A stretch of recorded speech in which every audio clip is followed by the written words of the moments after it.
En général, on ne gagne les élections que quand on s'élargit, que quand on rassemble, que quand on amène avec soi des personnes qui ne pensent pas forcément comme vous au départ.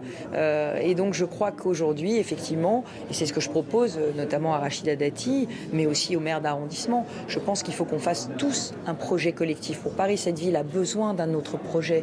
Elle a besoin d'être plus accueillante pour les familles. Elle a besoin aujourd'hui, je lance un projet de mise à l'abri des SDF du métro. La mairie va les compter pendant la nuit de la solidarité, mais ne fait rien et refuse d'être partenaire. Vous voyez, donc il y a beaucoup de choses à faire dans Paris. Et moi, je suis prête aujourd'hui à me retrousser les manches et à faire partie d'un grand projet de rassemblement pour Paris. D'abord, vous savez, je ne suis plus au Républicain, donc je suis une femme libre. J'ai créé mon propre parti et je pense qu'à un moment donné, si on doit faire une alternative à Emmanuel Macron, il faudra que tous les partis qui incarnent la droite et le centre se réunissent. Donc il faut prévoir comment est-ce qu'on réunit tout le monde.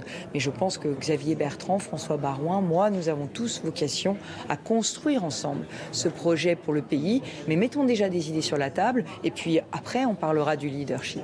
Vous savez, moi, j'ai gagné ma première élection. J'étais pas du tout la favorite des sondages contre le général Morillon. Et pardon de vous dire que si on prend l'histoire des présidentielles, en 95, Balladur avait gagné en janvier. En 2017, c'était François Fillon qui avait gagné en janvier. Donc la vérité, c'est qu'il ne faut pas croire les sondages. La vérité, c'est qu'il faut un projet. La vérité, c'est qu'il faut une détermination. Il faut une équipe rassemblée et surtout, il faut avoir envie de faire battre Marine Le Pen et de sortir le pays de cette tension. On sent que le président de la République n'a pas pris conscience de l'urgence sociale aujourd'hui du pays. Donc il faut qu'il baisse les dépenses de l'État et qu'il rende l'argent aux Français qui en ont besoin. De la même façon, il faut qu'il s'attaque à cette question des banlieues qui sont livrées au chômage de masse, à la délinquance, au communautarisme et à la radicalisation. Qu'est-ce qu'on fait? Il est où le plan banlieue? Il a stoppé le plan Borloo.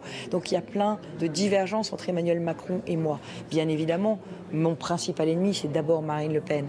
Mais là encore, je pense qu'Emmanuel Macron ne fait pas le quart de ce qu'il faudrait pour le pays. Et c'est à nous, la droite républicaine, d'incarner autre chose aujourd'hui.